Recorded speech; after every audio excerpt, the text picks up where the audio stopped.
আমি আমাদের গ্রামের বাড়িটা হচ্ছে সিরাজগঞ্জ বলে রাখি। আমার দাদু বাড়ি পাবনাতে, বাট আমার নানু বাড়ি সিরাজগঞ্জ। আমরা নানু বাড়িতেই থাকি ছোটবেলা থেকে। আচ্ছা, ঠিক আছে, ছোটবেলা থেকে। তো সেখানে আমার বেড়ে ওঠা। আমার বাবা, মানে এটা হচ্ছে আমার জন্মের আগের, আমার বাবা ঢাকাতে চাকরি করতো, সেটা কলা বাগানে। তো আমার আম্মু জায়গায় জব করতো গার্মেন্টসে ছোটবেলা থেকে। তো তখন ওখান থেকে আমার আব্বুর সাথে আমার আম্মুর পরিচয়। তো পরিচয় হওয়ার পরে, এটা আমার আম্মুর কাছে শোনা আর কি, পরিচয় হওয়ার পরে আমার দাদিরা নাকি দেখে আমার আম্মুকে অনেক পছন্দ করছে, লাইক করছে। মানে আমার আম্মু ছোটোবেলা থেকে একটু নামাজ কালাম পড়তো, মানে ধার্মিক টাইপের ছিল, ধার্মিক। তো তার জন্য পছন্দ কইরা আর কি তারা প্রপোজাল দিয়া মানে বিয়ে করাইছে। তো বিয়ের পরে চলছে এমনি ভালোই, মানে সংসারটা ভালোই চলছিল। তখন আমার আব্বু দেখা যায় তো কাজ করতো ঢাকাতে, গাড়ি চালাইতো, আমার আম্মু জব করতো গার্মেন্টসে। তো এক পর্যায়ে যখন আমি পেটে আসলাম, তখন মানে আমার আম্মু চলে যায় দেশের বাড়িতে গার্মেন্টসের ছুটিতে আর কি, 1.5 মাস 2 মাস এমনি ছুটি দেয়। তো সেই ছুটিতে দেশের বাড়িতে চলে যায়। তো বলে রাখি, তখন মানে দেশের বাড়িতে আমাদের কোনো জায়গা জমি ছিল না আর কি। তো দেশের বাড়ি চলে যায়, যাওয়ার পর আমার এক খালার বাসায় ওঠে। মানে আমার খালার বাসা তো পার্শ্ববর্তী গ্রামে। তো আমার খালার বাসায় ওখানে যায়, তো বলে যে এমনি এমনি আসছি। তো পরে খালা, ওনাদেরও খুব একটা ঘর ছিল না, পার্শ্ববর্তী ছোট একটা ঘর। তো বলছে যে ঠিক আছে, তুই পাশেই থাকিস। নানু বাড়িতে গেছে আপনার মা, আপনি তখন পেটে? আমি পেটে। আচ্ছা, ওকে। মানে ডেলিভারি হওয়ার জন্য আর কি নানু বাড়িতে গেছে। তো যাই হোক, আমি যখন হলাম, তো হওয়ার পরে আমার আব্বু চলে আসে, দেশেতে চলে আসে। জি, আপনি বড় সন্তান ফ্যামিলির? আমি ফ্যামিলির একমাত্র বড় সন্তান। জি। তো আমার আব্বু চলে আসে। তো আসার পরে দেখা যায় আমার আব্বু দুজনে পরিশ্রম করে যে টাকা জমাতো, ওটা দিয়ে দেখা যায় তো মানে একটু জায়গা নিছে। তো দেখে যে এরকম থাকার তো জায়গা জমি না, একটা ছেলে সন্তান হয়েছে। আপনার নানু বাড়িতে?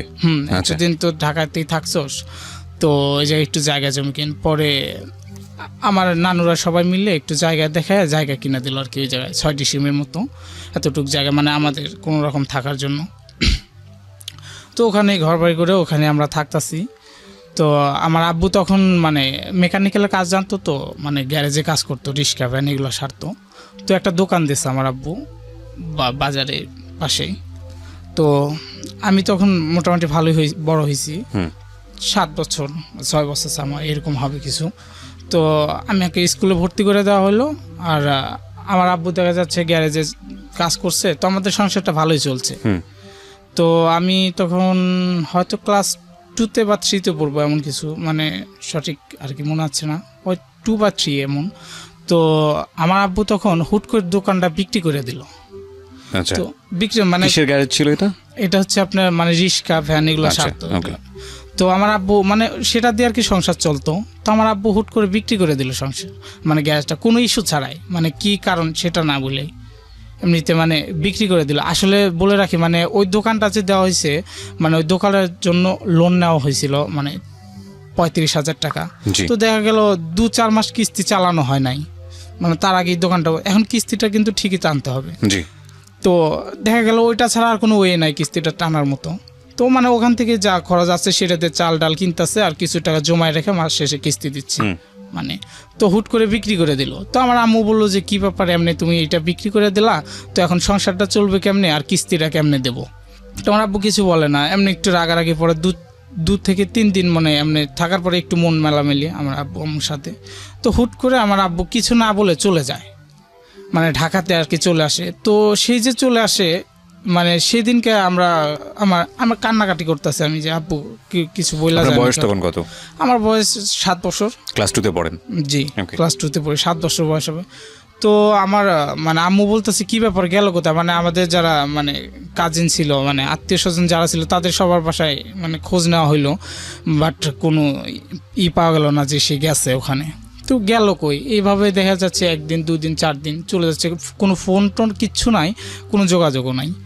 এইভাবে থাকতে থাকতে এই যে আব্বু যে চলে গেল, আর ফিরে আসা নাই। তো এর মধ্যে দেখা যাচ্ছে 1 মাস 2 মাস চলে যাচ্ছে, কিন্তু ওইদিকে কিস্তিটা যে আছে ওটা কিন্তু ঠিকই টানতে হচ্ছে। তারা তো আর সেটা মানবে না যে সে কোথায় গেল বা কি করলো, বাট তাদেরই হচ্ছে তাদের কাছ থেকে টাকা নিচ্ছে, তাকে দিতে হবে।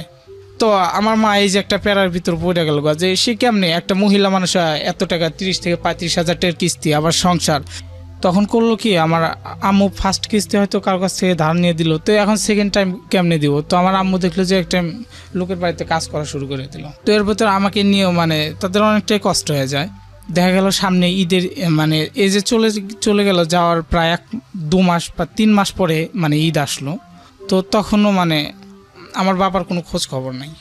তো ঈদের সময় দেখা গেল সবাই নতুন কাপড় চোপড় পরে, মানে আমার থাকে না, তখন তো আর অতটা বোধ ছিল না যে নতুন কাপড় চোপড়, শুধু জানতাম কোথা থেকে আসবে সেটা জানি না, কিন্তু দিতে হবে নতুন কাপড় চোপড় এমন কিছু। তোমার মা আমার কাছে চাইতাম যখন, আমার মা কান্না করতো প্রচুর, মানে কোথা থেকে দেবে, সেই অ্যাবিলিটি তার নাই, সে দেবে কোথা থেকে, প্রচুর কান্না করতো। তো একসময় দেখা যেত কি, অন্যরা যাদের বাড়িতে কাজ করতো তাদের বাড়ির মানে ছেলেপেলেরা যেগুলো ইউজ করতো সেই পুরান কাপড় চোপড় নিয়ে আসছে, নিয়ে এসে কাইচা দিয়া সেগুলো পরতে দিছে ঈদের দিন, সেগুলো পড়তে দিছে এবং আপনি সেগুলোই পড়েছেন। সেগুলো আমি মানে নিতে চাচ্ছি না। তোমার মা আমাকে বলতেছে যে বাবা দেখ, তোর বাবা তো এমনি চলে গেছে, এই যে কিস্তি টানতে হয়, তোদের খাওয়া খরচ, তারপরে এত কিছু আমি কেমনে দেবো। তো তখন আমি ওগুলা পরে ঈদের দিন গেলাম। আমি বলে রাখি, মানে ঈদের দিন এমন একটা সিচুয়েশন ছিল, সবার বাড়িতে দেখা যায় যে ঈদের দিন ভালো মন্দ কিছু রান্না বান্না এমন কিছু হয়, বাট আমাদের মানে সেরকমই ছিল না রান্না। ঈদের দিন দেখা যেত আমাদের চুলায় জ্বলতো না। যেদিন ঈদ হলো ঈদের দিন দেখা যেত যে মানে কি বলবো, বাসি ভাতটা এগুলা ছিল, এগুলা খেয়ে থাকা হয়েছে ঈদের দিন। তারপর নাস্তা কেনার মতো পয়সাও ছিল না আমাদের কাছে, আমার মার কাছে। বাবা তো তখন খোঁজ খবর নেই যে সময়ের গল্পটা বলছেন। বাবার Okay. তখন খোঁজ খবর নেই। বলেন তারপর। আমার মা যাদের বাড়ি কাজ করতো, তো ওটা হচ্ছে চেয়ারম্যান ছিল, চেয়ারম্যান বাড়িতে কাজ করতো। তো জি। সেই চেয়ারম্যানের বাবা বলতেছে যে তোর তো এমনি কষ্ট হয়, তার কর, তো ছেলেটাকে আমাদের মাদ্রাসায় দে, আচ্ছা। এখানে পড়ুক, তো তো তুই অনেকটা স্বস্তি পাবে, ছেলেটারও পড়াশোনা হলো। তো আমার মা ওই মাদ্রাসায় দেয়। যাওয়ার পরে আমাদের যে মানে প্রতিবেশী যারা, তারা আর এটা মানতেছে না, কয় যে মানে এটা এখানে মানে মাঝহাব নিয়ে একটা দ্বন্দ্ব হইলো, যে মানে আমরা হচ্ছে হানাফি মাঝহাবের লোক, আর আমি যে মাদ্রাসায় গেছি ওটা হচ্ছে মানে আহলে হাদিস। আচ্ছা। তো বলতেছে তোরা মানে এই মাঝহাবের লোক মানে ওই জায়গায় দিছস, মানে পোলাপান তো উল্টাপাল্টা, মানে যাইতে দিব না আর কি, এই ধরনের ওই মাদ্রাসায় পড়াইতে দিব না। জি। তো আমার মা কি করবো, সেখান থেকে মানে আমাকে আর পড়তে দিল না। আমার প্রতিবেশী যারা, তারা মানে ওই জায়গায় যারা গণ্যমান্য লোক ছিল, তারা আমাদের গ্রামের, তো ওখান থেকে নিয়ে আসলো। নিয়ে আসার পরে এখন স্কুলে দেওয়া দেখা যায় যে খাতা বই এগুলো সব তো কিনে দিতে হয়, বই খাতা মাতা, তো আমার মা পারছে না। তো তখন আমাকে এক জায়গায় কাজে দেয়, মানে আমাদের প্রতিবেশী একটা ছিল, তো সে বলতেছে দেখ তো ছেলেকে নিয়ে এইভাবে সমস্যা হচ্ছে, তো এক কাজ কর, আমার বোনের বাসায় কাজে দে। আচ্ছা। বলতেছে আমার মা আর কি মানে দিতে চাচ্ছে না, কিন্তু মায়ের মন, মা কি চায় যে কারো ছেলে যাক কাজ করুক এই এতটুকু বয়সে। তখন আমার বয়স 7 বছর। গেলাম আমি, তারা বললো যে আমাকে প্রতিশ্রুতি দিয়ে নিয়ে গেল যে আমাকে লেখাপড়া করাবে। আগে থেকে আমার মানে লেখাপড়ার প্রতি একটা ইন্টারেস্ট ছিল, মানে আমি লেখাপড়া করব, ভালো কিছু করব, এমন কিছুই ছিল। ওখানে নিয়ে যাওয়ার পরে দেখা যেত কি ভাই, মানে একটা বাসার মানে গ্রামের বাড়িতে মানে বড় একটা ফ্যামিলির যে কাজগুলো থাকে প্রত্যেকটা কাজ আমাকে করাইতো। দেখা যেত বাসন মাজাইতো, তারপরে আপনার ঘর ঝাড়ু দেওয়া হইতো, তারপরে ভাত দেখা যেত ওরাই করে দিত, আমাকে রান্না করা লাগতো, গোয়ালের গোবর ফালাইতে হইতো, গরুর মানে মানে যাবতীয় যত কাজ একটা বাড়িতে, একটা সংসারে যত কাজ করা লাগতো সবকিছু আপনাকে দিয়ে করাতো। সবকিছু আমাকে দিয়ে করাইতো। তখন দেখা যেত আমি যদি বলতাম যে আমি করবো না, আমাকে মারধর করা হইতো। তারপরে আমি কি করব, আমি বাড়িতে আসবো, বাড়িতে আসলে আমার মার এই জায়গায় কষ্ট, আমার মা নিজে খাইতে পায় না, আমি দেখি। তো আমি দেখা যেত কষ্ট সহ্য করে অমনি থাকতাছি।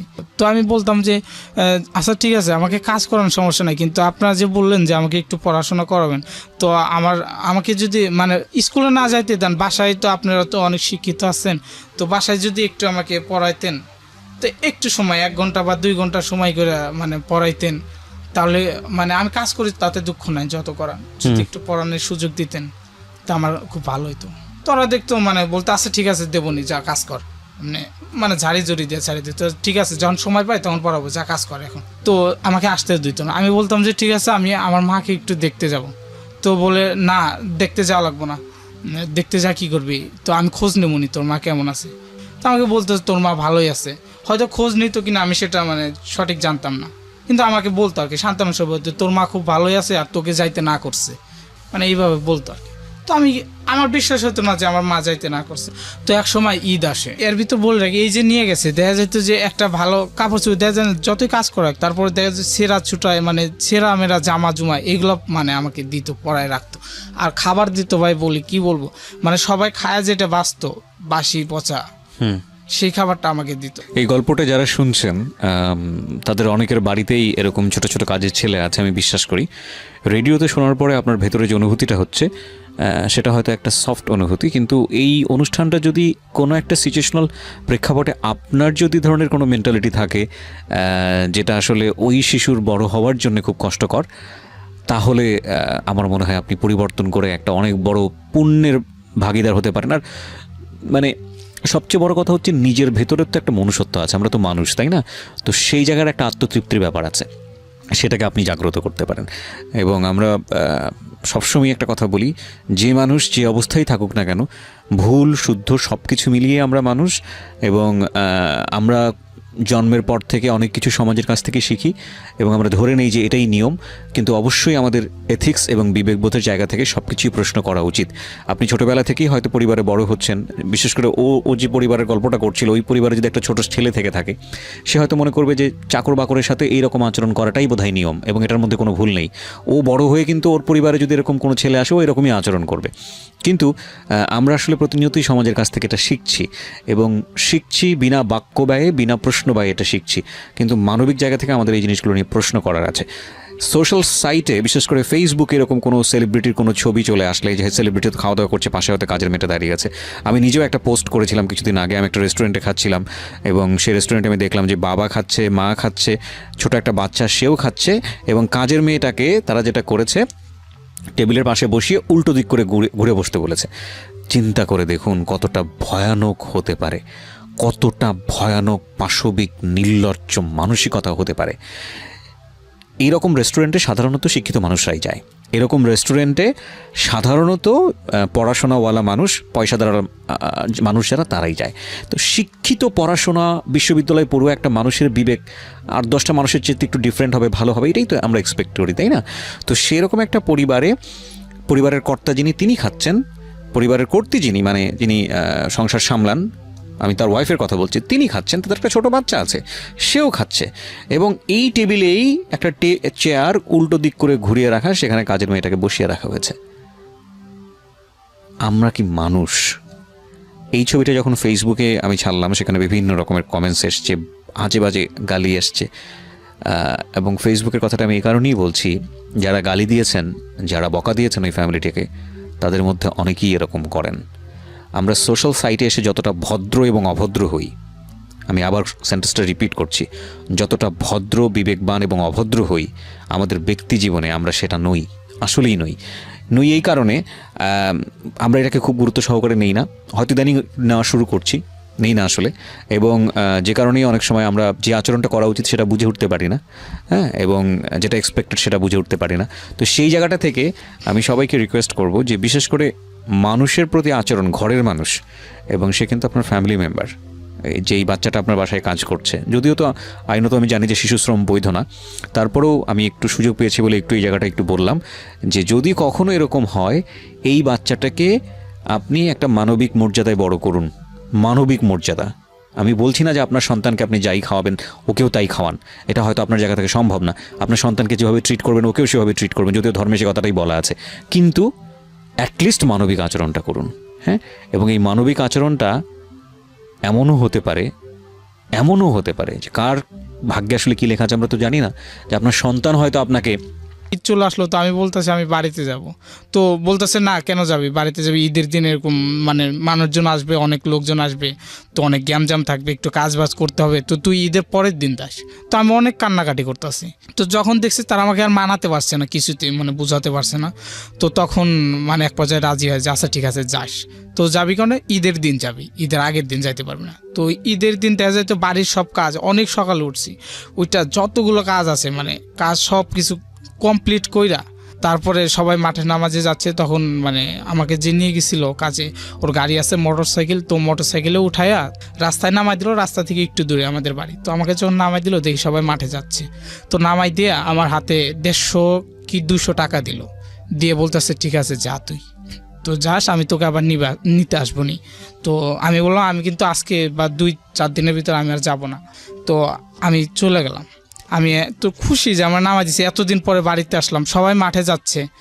তো আমি দৌড়ায় বাড়িতে গেছি। বাড়ির পাশে যা দেখি, তখন দেখি আমার মা কান্না করতেছে, অনেক কান্না। তো আমি যখন মাকে ডাক দিলাম, মা আমাকে দেখা আমাকে জড়ায় ধরে আরও বেশি কান্না শুরু করে দিল, হাউমাউ করে কান্না শুরু করে দিল।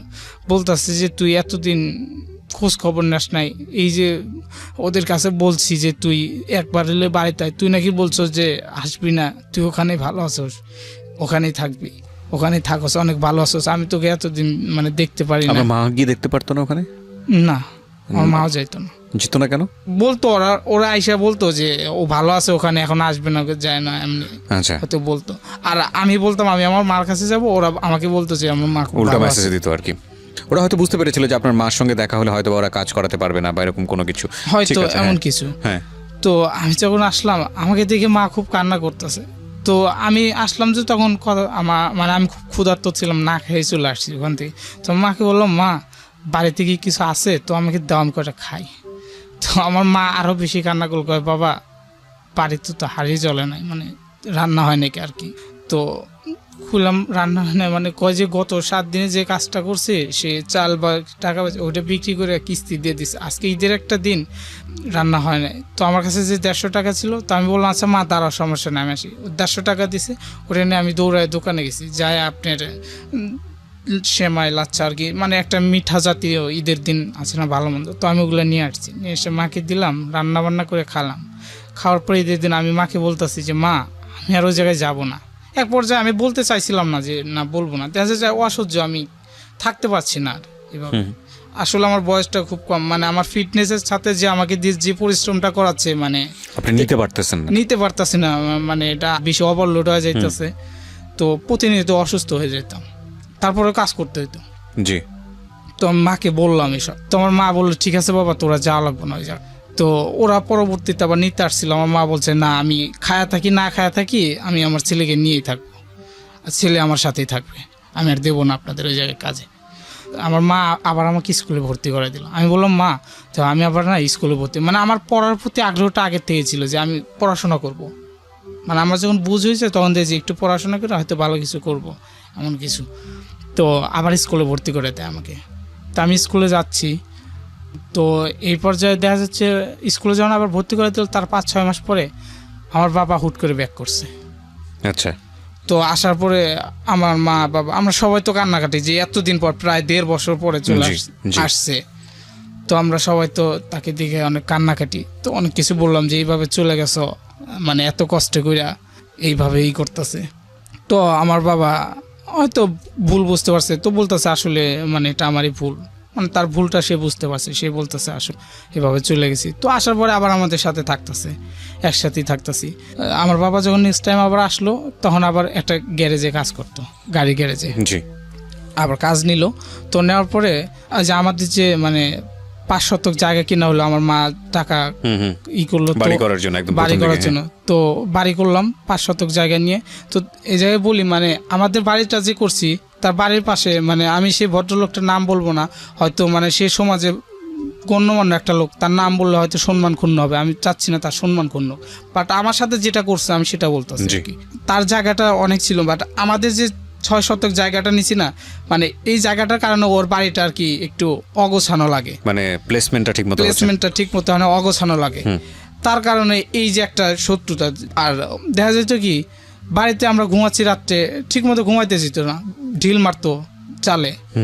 তারপরে আবার দেখা যেত মানে আশেপাশে চতুর্পাশে ওর জায়গায় বেড়া দিয়ে রাখতো, এখান থেকে যাইতে পারবে না। বাট আমরা তো অসহায়, মানে তারা হচ্ছে সম্মানের একটা মানে সম্মানীয় লোক, গ্রামে পাওয়ারফুল লোক। দেখা যেত আমরা যদি কার কাছে বিচার দেবো, বলবো গ্রামের যারা মাতবর আছে তাদের কাছে বলবো, তারা তো মাতবরদের একজন। তো তাদের কাছে বললে লাভ কি, কোনো পাওয়া যেত না, ওখান থেকে কোনো ফিডব্যাক পাওয়া যেত না। এই যে তোর মুরগি আমার বাসায় আসলো কেন, আমার বাড়িতে আসলো কেন, আমার ধান খাইলো কেন, এই নিয়ে ছোটোখাটো বিষয় নিয়ে না লাগছে লাগে। আমার মাকে খুব মারে, ওরা প্রচণ্ড মারে, মারার পরে মাথা ফাইটে যায় আমার মার। এটা মানে আমার বাবা প্যাক করার পরে যখন আসলো, তো আমার মার মাথা একদম ফাইটে দেয়। ফাটার পরে আমার মাকে হসপিটালে নিয়ে যায়। নিয়ে যা চিকিৎসা করি, করার পরে এটা গ্রামের 10 জনকে জানাই কি লাভ, কোনো রেসপন্স নাই এটা। তো এক পর্যায়ে আমরা ওই জায়গাটা ছেড়ে চলে আসি, মানে বাধ্যতামূলক দিতে হয়। তারপরে আমরা ওখান থেকে জায়গাটা বিক্রি করে দিই ওদের কাছেই, বাধ্যতামূলক ওদের কাছে বিক্রি করে দিয়ে আমরা চলে গেলাম আর এক জায়গায়, মানে ওই জায়গায় আরও পার্শ্ববর্তী গ্রামে আমার এক নানা ছিল, মানে আমার আপন নানা, চাচাতো ভাই, ওর জায়গার পাশে একটু জায়গা ছিল, ওখানে আবার জায়গা কিনলাম। এখানে যে জায়গাটা বিক্রি করলাম এইটার ব্যাংকে থেকে আবার কিছু লোন নিলাম। আচ্ছা, লোন নিয়ে, কিন্তু আমাদের সেরকম অ্যাবিলিটি ছিল না, হয়তো গ্রামের আমার নানা তারা বললা যে ঠিক আছে জামিনদার হয়ে নিয়ে দিয়া আবার একটু জায়গা কিনলাম। আচ্ছা, কেনার পরে ওই জায়গায় থাকতাছি। তো থাকার পরে না এইভাবে প্রায় আমি স্কুলে যাচ্ছি, আমি তখন ক্লাস 5-এ হয়তো পড়ি। তো আমার বাবা আবার চলে যায়, নিরুদ্দেশ, আবার নিরুদ্দেশ, আগের মতোই লাপাত্তা, কোথায় গেছে মানে কোনো নাই, খোঁজ নাই। তো আবারও সেই যে আগের মতোই দুর্দশা, আমার মা দেখা যায় তো লোকের বাড়িতে কাজ করতেছে।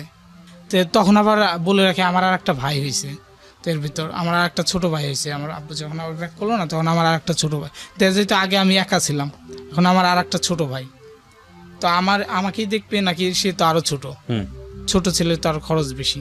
তো তখন করতো কি, আমি নিয়ে থাকতাম, আমার মা দেখা যেত যে এক বেলা বা হাফ বেলা কাজ করতো, কাজ করে নিয়ে আসতো, সেটাই খাইতাম। তো একদিন আমার মার প্রচুর জ্বর হয়, অসুস্থ, কাজে যাইতে পারে না। তো প্রায় 1 না 2 দিন জ্বর থাকে। এখন যে ডাক্তারের কাছে যাবে একটা ওষুধ কিনবো, সেই টাকাটাও কাছে নাই, আচ্ছা, একটা ওষুধ কেনার টাকাটা পর্যন্ত নাই। তো তখন আমার মা অসুস্থ 2 দিন ধরে, 2 দিন যে অসুস্থ, এই 2 দিনের একটা মুঠ মানে দানাও আমরা খাইতে পারি না, আমাদের চুলায় হাঁড়ি ধরাল নেই, কারণ কোথা থেকে আসবে। আমার মা কাজ করতো, তারপরে নিয়ে আসতো, তারপরে তো খাওয়াইতো, কিন্তু কাজ করতে পারতেছে না, কেমনে খাওয়াইবো। তো আমরা না, আমি স্কুলে যেতাম, আমার ছোটো ভাই কিন্তু স্কুল থেকে এসে মার কাছে শুধু খাবার চাইতাম, আমার মা না মুখ ঘুরে শুধু কান্না করতো, মানে কোথায় থেকে দিতে পারতেছে না, কান্না করতো। একদিন মানে এইবার মার কাছে কান্না করতেছে, মা আমি তো মানে খুব ক্ষুধা লাগছে, একটু খাইতে মাইতে দাও, এমনি কিছু কান্না করি। মা কোনো কথা বল না, কান্না করতে করতে আমি ঘুমাই গেছি, আমার ছোটো ভাই ঘুমায়। আমার মা সেই অসুস্থ শরীর নিয়ে, তখন বন্যা ছিল, মানে এই কোমর পানি ভাঙিয়া মানুষের বাড়িতে গেছে, যা কাজ করছে। তো কাজ করে দিয়েছে, খাইতে দিছে। তো আমরা ঘুম থেকে জাগ না পাই, দেখি মা নাই, কান্না করতেছি। তো একটু পরে দেখি মানে বাড়ির আঙিনায় তাকায় দেখি আমার মা কোমর পানি ভাঙিয়া মাথায়, অন্যের বাড়ি যে কাজ করছে ভাত খাইতে দিচ্ছে, সেই ভাতের থালা মাথায় নিয়ে কোমর পানি ভাঙিয়া নিয়ে আসতেছে, সেই অসুস্থ শরীর নিয়ে। মানে কি করবে, সে নিরুপায়। আমার ছেলে অসুস্থ, মানে আমার ছেলে তো এখন খাইতে পারতেছে না, খেতে তো দিতে হবে, সে অসুস্থ আর সেটা দেখতেছে না। তো এরকম মাথায় ভাতের থালা নিয়ে কোমর পানি ভাঙিয়া নিয়ে এসে ভাত নিয়ে এসে সেই ভাত আমাদেরকে খাওয়াইলো।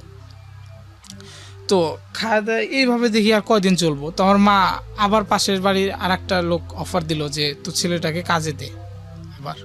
এবার তো একটু বড় সড়ো হয়েছে, তখন আমার মা বলতেছে বাবা, মানে তখন ঢাকাতে, এটা হচ্ছে আপনার খিলগাঁও, ওইদিকে একটা বাসায়। তো বলতেছে যে কাজে দে, ওখানে অনেক ভালো থাকবে, লোকেরা অনেক বড় লোক মানুষ, তো তোকেও দেখাশোনা করবে আর টাকা পয়সাও দিবে, তোর ছেলে অনেক ভালো থাকবে লেখাপড়া। তো আমার মা বললো যে ঠিক আছে যা। আমি গেলাম। তো ওখানে যাওয়ার পরে তো ওখানে কাজে গেলাম, যখন আমার কাজ ছিল হয়তো মানে গাড়ি মারি মুছতাম, গাড়ি যখন ওরা আসতো অফিস শেষে গেটটা খুলে দিতাম, গাড়ি ঢুকাইতাম, এতটুকুই। তো ওরা বেশ মাসখানেক থাকলাম ভালোই, মানে ওখানে যে মানে বাড়িয়ালি যে ছিল সেই আন্টিটা, উনি খুব ভালো ছিল, নানি বলতাম ওই নানিটা, বাট ওনার ছেলেরা আমার সাথে খুব খারাপ ব্যবহার করতো, একটা ছেলে। তো ওই ছেলেটা দেখা যেত কি, হয়তো সকালবেলা সে গাড়ি বের করবে না, আমি আমার রুমে আছি, একটু দেরি হয়তো মানে আমাকে নক করবে, যদি নক করতো, যখনই নক করতো তখনই মারতো, নক করা লাগবে কেন, আচ্ছা তুই নক করার বসে থাকিস কেন, আগে আসতে পারিস না, তোর নক করে ডেকে নিয়ে আসা লাগবো। তাই যেতে মারতো আমাকে, এরকম মানে চর থাপড় দিত, মারতো। তো একদিন না মানে সে আসছে, তো আমি আবার 3 তলায় গেছি, ওর আর এক ভাইয়ের বাসায় বাজারের জন্য দিছে, বাজারটা নিয়ে 3 তলায় গেছি। তো ওই ছোট ভাই আসছে, আসার পরে আমার গেট খুলতে দেরি হয়েছে। তো উনি আইসা যখন খুলে দিছি, আইসা ভিতরে গাড়িটা ঢুকায় বেত নিয়ে 3-4টা বেত এক জায়গায় করে নিয়ে আমার মারছে প্রচুর, একদম মারতে মারতে উঠোনে ফালাই দিছে, যে তুই, আমি গেটে এতক্ষণ ধরে দাঁড়ায় আছি, তুই গেছিলি কই, এই বলে মানে প্রচুর মারধর করছে আমাকে। মারধর করার পরে আমি কি করব, মানে ওখানে থাকতে হবে আর কি, না থেকে তো উপায় নেই, সে আগের মতোই। তো আমি মারধর খায় ওখানে থাকতাম। তো থাকার পরে দেখা যেত ওখান থেকে কিছু টাকা পেতাম, তো ওই টাকাটা বাড়িতে দিলে আমার মা আগে মানে আগে যেখানে করতাম ও টাকা পয়সা দিত, আবার মারধর করতো, বাট মানে ওর টাকা পয়সা দিত কিছু, সেটা মাকে দিলে কিস্তিটাও চালাইতে পারতো, মানে মার সংসারটা মোটামুটি ভালোই চলতো, আমার ছোটো ভাইকে নিয়ে ভালোই চালাইতে পারতো, আমি কিছু টাকা দিতাম। তো তারপরে দেখতাম যে যতই কষ্ট হোক এখানে থাকবো। তো একদিন আমাকে পাঠাইছে হচ্ছে আপনার মুরগি আনতে, বুঝছেন? তো মুরগি আনার জন্য বাসায় যা মুরগি নিয়ে আসে। তো মুরগি আনতেছি, মুরগির দাম হয়তো 300 টাকা ছিল, হয়তো কেজিতে আজকে হিসাব আসছে 300 টাকা। তো উনি আমার কাছে পাঠাইতেছিল 200 টাকা মনে এমন কিছু। আমি মুরগিটা নিয়ে আসছি হয়তো বাকি থেকে 50 টাকা বাকি রেখে আসছি। আসার পর ওনাকে এসে বলছি যে আসলে মানে মুরগির দাম তো 300 টাকা হয়েছে, আপনি তো 250 টাকা দিয়েছিলেন, মানে 50 টাকা বাকি রেখে আসছি। তো তো সে হয়তো তার খেয়াল ছিল না কি সেটা জানে, সে বলতেছে তোরে না আমি 300 টাকা দিলাম, 50 টাকা আবার কী করলি তুই, মানে মিথ্যাটা বলতেছিস কি করলি 50 টাকা বল। পরে রুমের ভিতর ঢুকাইয়া আমারে মানে 50 টাকার জন্য এমন মারে 4-5টা, মানে দেখা যেত যখন মাঝে মাঝে মারতো না, আমি চিল্লাফাল্লা করতাম, ওর মা উপর থেকে নেমে আসতো, নেমে এসে হয়তো ঠেকাইতো। ওর মা খুব ভালো মানুষ ছিল, জি। তো থামাইতো যে ঠিক আছে তুই ছেলেটাকে এইভাবে মারাস কেনা, যাই হোক ভুল করতেই পারে তাই ওকে মারতে হবে এমন কিছু, মানে ওর মা খুব ভালো ছিল।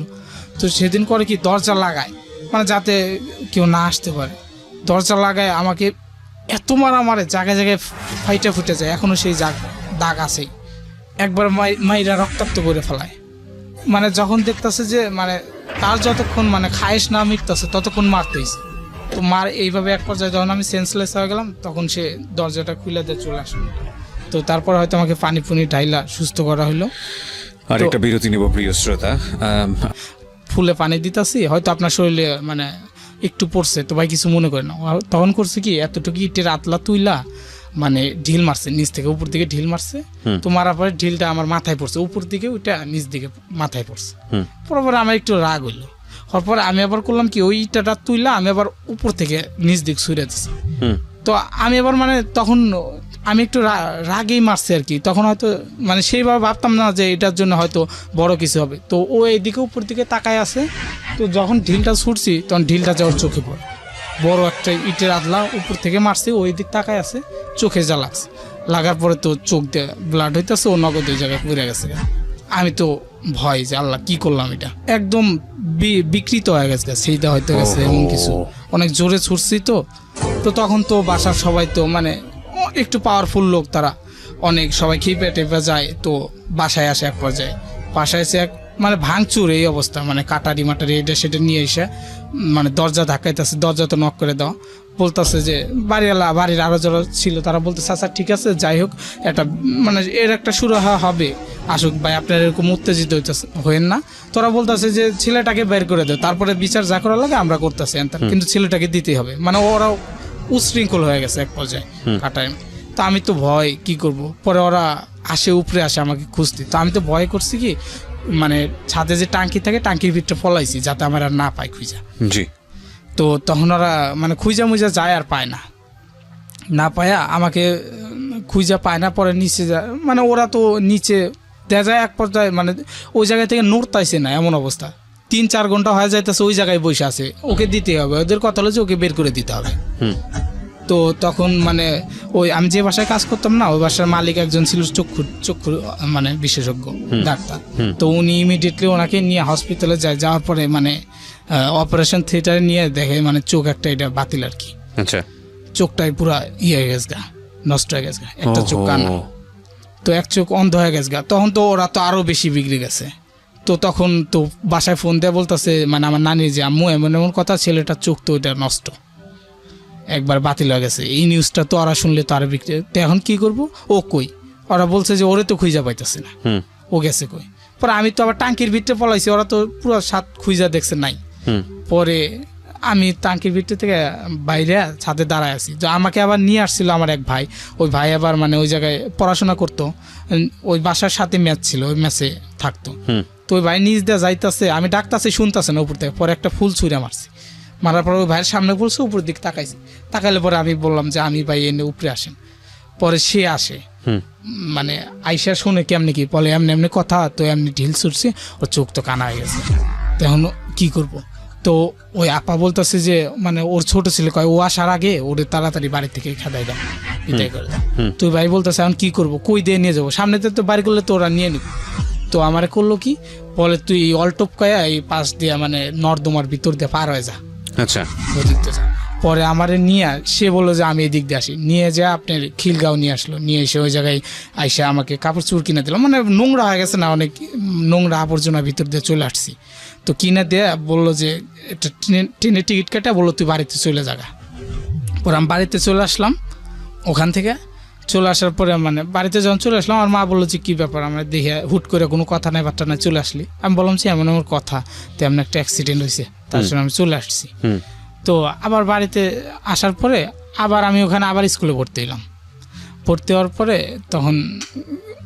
তখন ওখানে ক্লাস 6-এ ভর্তি হলাম। হওয়ার পরে সিক্স পড়লাম, 7-এ উঠলাম। 7-এ ওঠার পরে তখন দেখতেছে আমি মানে আমার লেখাপড়ার খরচ আর একটু বেশি বাইরে যাইতেছে। আমার মা তো সেই অন্যের বাড়িতে আগের থেকে হাড় ভাঙা পরিশ্রম করতেছে, এভাবে আর কতদিন চলে না। তো আমার বলতেছে একবার যে বাবা তুই কর, এক জায়গায় খোঁজ পাইছি তোর বাবা নাকি ঢাকায় থাকে, মানে আমার বাবার সাথে একটা লোক গাড়ি চালাতো, সে আবার আমাদের বাড়ি।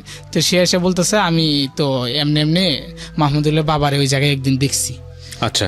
তো আমার মা বললো যে বাবা তাহলে এক কাজ কর, তুই ওর সাথে যা দেখ তোর বাবারে মানে কোনো খুঁজা পাস কিনা। তো সে আমাকে নিয়ে যাইতে রাজি হলো। পরে তার সাথে আমি গেলাম, তখন আবার ঢাকায় আসলাম।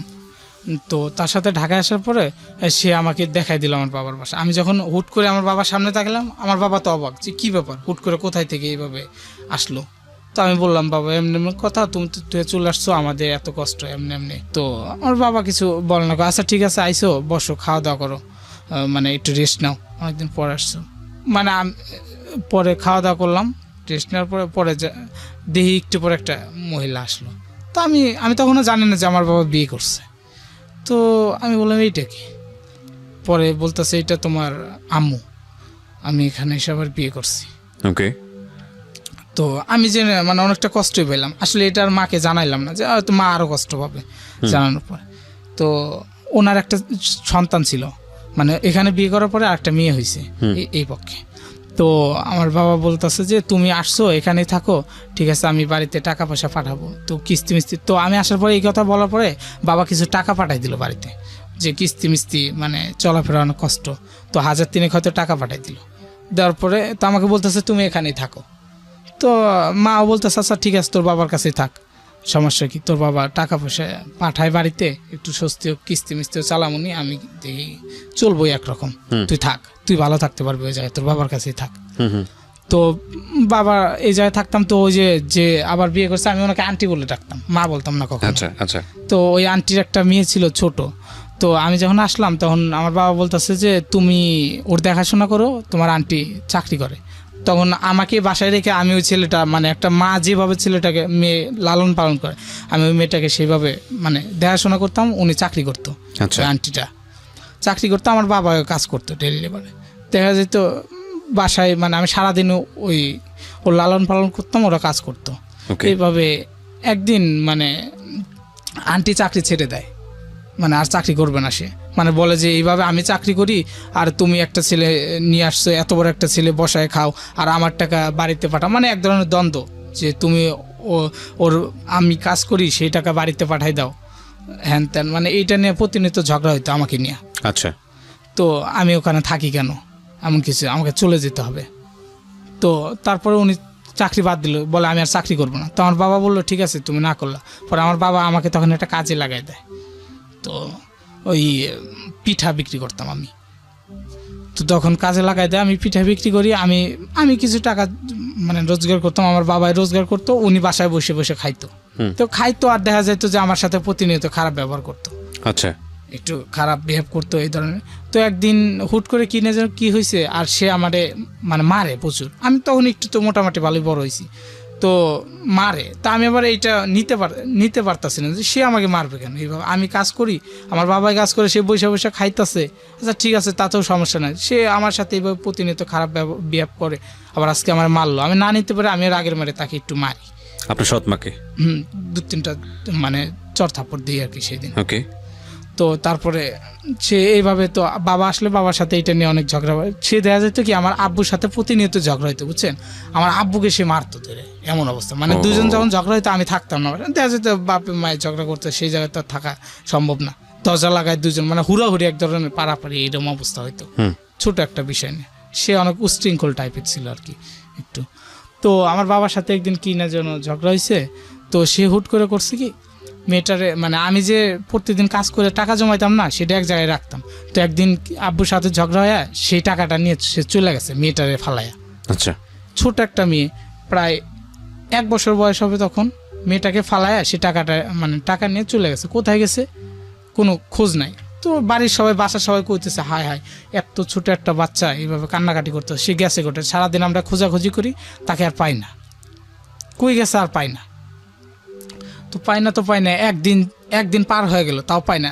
এইভাবে মেয়েটা তো খুব কান্না করতেছে। আমার ছোট বোনটার নাম হচ্ছে ফাতেমা, তো খুব কান্না করতেছে। তো পাই না, তো সবাই বলতেছে যে এইভাবে তো অনেক কষ্ট, এত ছোট একটা মেয়ে কেমনি কি করব। পরে আমি করলাম কি, 2 দিন চলে গেল, 3 দিন চলে গেল। তো আমার আব্বুকে মাকে বললাম যে মা এমনি এমনি কথা, আমার বাবাই তো মানে সেদিন বলা হইলো আর কি, বিয়ে করছে এমনি এমনি, সে তো চলে গেছে, একটা মেয়ে এভাবে কান্নাকাটি করে সবসময়। তো আমার মা আবার সেটা ভালোভাবে নিল, বললো তুই মেয়েটাকে নিয়ে আয়, আমার তো কোনো মেয়ে নাই, সমস্যা কি। আমি বাবাকে বললাম বাবা আমি তাহলে করি, নিয়ে যাই। আমার মা নিয়ে যাইতে বললো। তো আমার মা ভালোভাবে টেক কেয়ার করতে পারবো, যেহেতু ছোট একটা মেয়ে। তো আমি ওকে বাড়িতে নিয়ে আসি। তোমার মাও মানে এত, মানে আমাদেরকে যেভাবে যত কষ্টে আমরা মানুষ হয়েছি, ওকে ততটা কষ্ট দেওয়া হয় না আর কি। প্রতিনিয়ত মানে ও ভালোভাবেই থাকতেছিল। তো ওকে নিয়ে আসার পরে কিছুদিন পরে ও আর ফিরে আসে না। আমার বাবা দেখলো যে যদি কোনো গ্যামজাম করে এমন কিছু, তাহলে তুই যা, আমি থাকি, ওকে নিয়ে যা। তো আমার বাবা থাকলো, তো ও আর আসে না, ব্যাক করলো না করার পরে আমার বাবাও তখন বাড়িতে চলে আসে।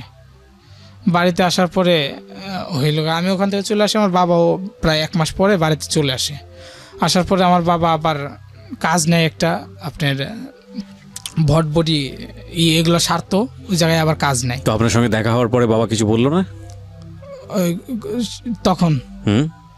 আমার পরে মানে আমার সাথে যে দেখা হওয়ার পরে আমার বাবার মানে বললো সেইভাবে, এতদিন পরে দেখছিল সেই দিন, সেইভাবে অত মানে অনেক কিছু করলো। তো আমি বললাম যে তুমি এইভাবে ফেলায় আসছো আমাদেরকে থুইয়া, তোমার কি একটু মানে মায়া লাগে না, আমাদের দেখতে যাও না? তো বললে যে আসলে যাই না, মানে সে নিস্তব্ধ হয়ে থাকে, কথা বলতো না। তো আমি আর তাকে সেভাবে বলতাম না যে হয়তো কষ্ট পায় না কিছু, যা করছেই, এটা আর আমরা সেভাবে নিতাম না। পরে আমি মেয়েটাকে নিয়ে চলে আসলাম, তার কিছুদিন পরে বাবাও চলে আসলো। জি।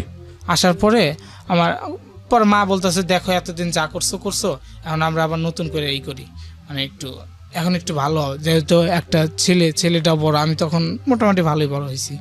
তো আর 2টা ছেলে, আর এই মেয়েটা নিয়ে আসলাম। আমি এই মেয়েটাকে কখনো বুঝতে দেবো না যে আমি ওর সৎ মা, কিন্তু সত্য তোমাকে একটু ভালো হয়ে থাকতে হবে, এটাই। তো আমার বাবা দেখা গেল আমার ছোট বোনটার কারণে তারপরে যে আসলো না, কঠোর পরিশ্রম করতো তখন থেকে। মানে আগে যে একটা মানে ছিল উড়ু ভাব বা অন্যরকম অন্য টাইপের করতো, সেটা আর নাই। ওকে, সো গুড নিউজ। ভর্তি হলাম, মানে আমার ইচ্ছাটা যে আমি একটু পড়াশোনা করব। ভর্তি হওয়ার পরে আমি আবার পড়াশোনা করতেছি, আমার বাবা এইভাবে কাজ করতেছে, ভালোই চলছে, দিনটা মোটামুটি চলতেছে আর কি।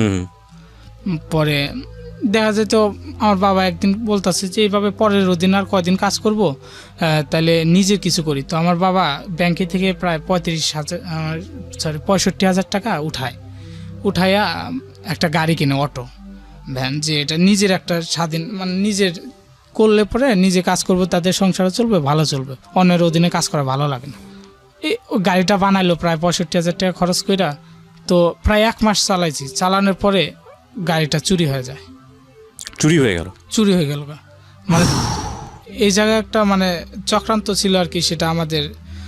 সেটা হচ্ছে মানে আমার বাবা যার অধীনে কাজ করতো, বুঝছেন, যেখানে কাজ করতো, হয়তো ওর সাথে একটু রেষারেষি হয়ে চলে আসছে।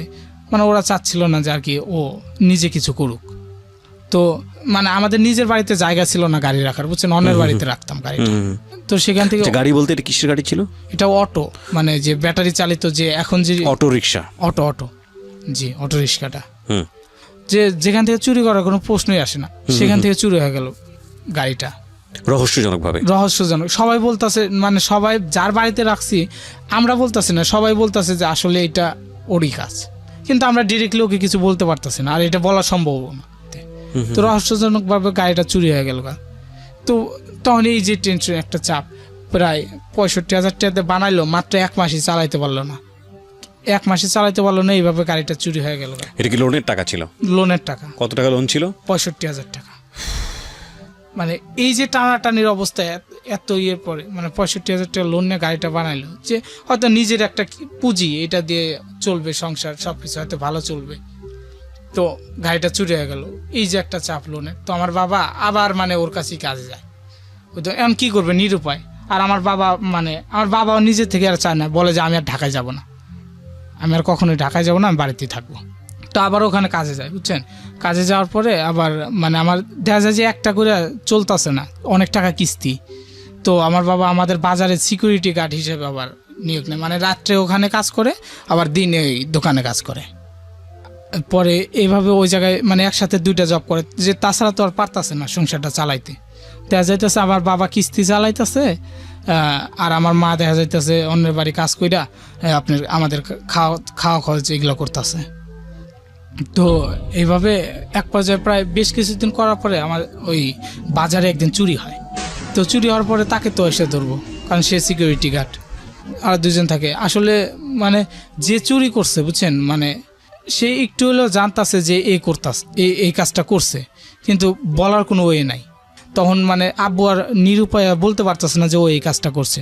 তখন সবাই দোষ দেয় যে হয়তো ওই এই কাজটা করছে, আর বাবাকে দোষ দেয় এভাবে। কিন্তু লোকের, আমার বাবা গ্রামে মানে এই যে আমাদের সাথে যতই খারাপ বিহেভ করুক বা আমাদের সাংসারিকভাবে, কিন্তু কোনো লোকের সাথে মানে সেইভাবে ব্যবহার করতো না। সবাই তখন আব্বুকে সাপোর্ট দেয় যে না, ও এই কাজ কখনোই করবে না, কারণ ও তো একটা ভালো মানুষ, আর আমরা যতদূর জানি ও এই কাজ করতে পারে না। তো এরপরে বিচার হইলো, হওয়ার পরে আমার আব্বুর জরিমানা হইলো, মানে 2জন সিকিউরিটি গার্ড ছিল, 2জনের জরিমানা হইলো 7,000 করে। তো আমাদের কাছে তখন এটা অনেক টাকা, 7,000 টাকা এমনিতে কিস্তি, তার উপর আবার এই জরিমানা, এটা এখন কোথায় থেকে দেবো? যাই হোক 7,000 টাকা জরিমানা, আমার আব্বু সময় নেয়। নেওয়ার পরে মানে আমার একটা সাইকেল ছিল, সাইকেলটা বিক্রি করা হয়। তো সাইকেল বিক্রি করে তারপরে আমি আবার এর ভিতর বলে রাখি, আমি যে স্কুলে পড়াশোনা করতাম না, তারপরে নিজের খরচ চালানোর জন্য আমি কাজ করতাম। দেখা যেত যে ধান কাটার সিজন আসতো, ধান কাটতাম, তারপরে এমনি সিজনাল যে কাজগুলো করে সে কাজগুলো করতাম আমি। তো এবার আমার না 5,000 টাকা জমাইছিলাম, মানে কাউকে জানতে দিতাম না। তো সেইটা দিলাম, আর আমার সাইকেলটা বিক্রি করে 7,000 টাকা ম্যানেজ করে মানে ওই জরিমানা দিলাম। তারপরে আব্বু তো কিস্তি কেমনে টানবো, এটা সম্ভব না, চালাইতে পারতেছে না।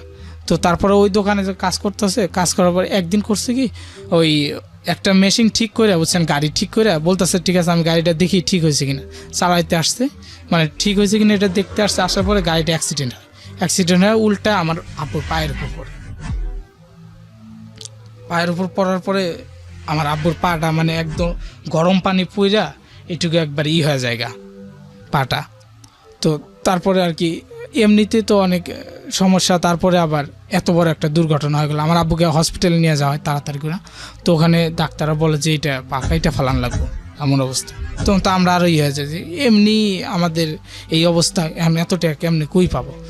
তো ভালো একটা ডাক্তারের কাছে নিয়ে যাওয়া হয়, ও মেডিকেল থেকে নিয়ে আসার পরে তো সেই ডাক্তার বলে আচ্ছা ঠিক আছে আমি ট্রিটমেন্ট করবো, ট্রিটমেন্টে ইনশাল্লাহ ভালো হবে, পাও কাটতে হবে না।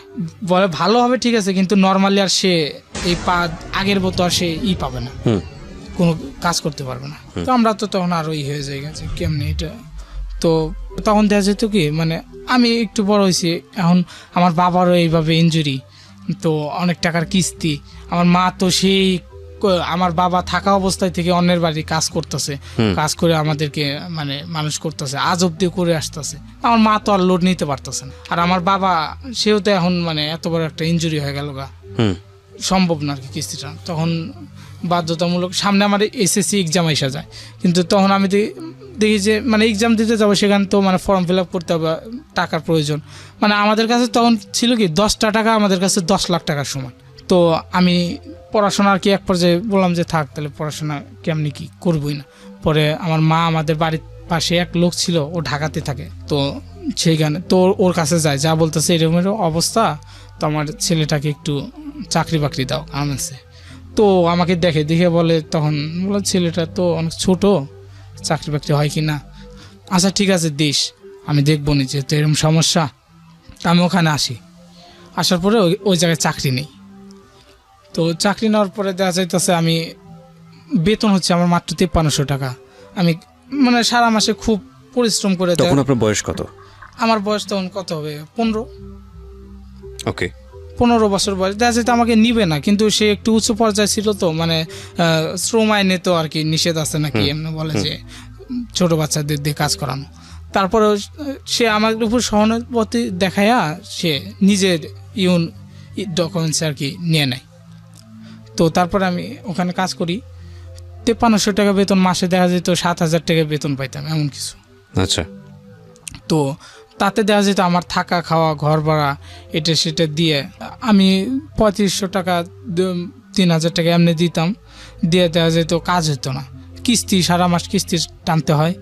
তারপরে আমার বাবা আর কাজ করতে পারে না সেইভাবে, পরে আর কি করব, এইভাবে আমি দেখা যেত এমন পর্যায়ে থাকি, একটা যে নিজের যে একটা কাপড় কিনবো সেটাও কিনি না।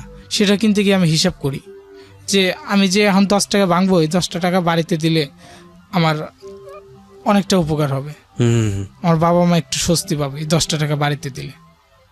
তো এইভাবে আমি দেখা যেত আবার কোনো একটা জিনিস রাস্তা দিয়ে যাইতেছি, ভালো একটা জিনিস দিয়ে খাওয়ার ইচ্ছা হলো, আমি জিনিসটার কাছে গিয়ে আবার ঘুরে আসি, যে এই জিনিসটা যে আমি খাবো, এখানে 20 টাকা যদি আমি না ফুরাই 20 টাকা ধুয়ে রেখে দিই, আমার অন্য একটা কাজে লাগবে, বাড়িতে দিলে আমার মার উপকার হবে।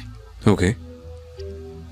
তো এইভাবে আমি দিই, কিছু টাকা করে দিই, এটা দিয়ে কিস্তি চলতেছে। আর আমার আব্বু দেখা যায় সে বসে তো আর চলে না, বসে থাকলে কিস্তি কেমনে চালাবে। তো আমার আব্বাও টুকটাক কিছু কাজকর্ম করে, আর এইটা দিয়ে দিয়ে আস্তে আস্তে চলতেছে। তো এর পর্যায়ে আমি আবার, তখন তো এইচএসসি পরীক্ষা ছিল, পরীক্ষা দিতে পারলাম না। পরে ফের 1 বছর এইভাবে কাজ করতেছি। তো আমি আবার বললাম যে আব্বু, তো আমি একটু পরীক্ষা দিই, সামনে বার আবার পরীক্ষা দিয়ে আসলো। তো বললো আচ্ছা ঠিক আছে। কি পরীক্ষা এটা?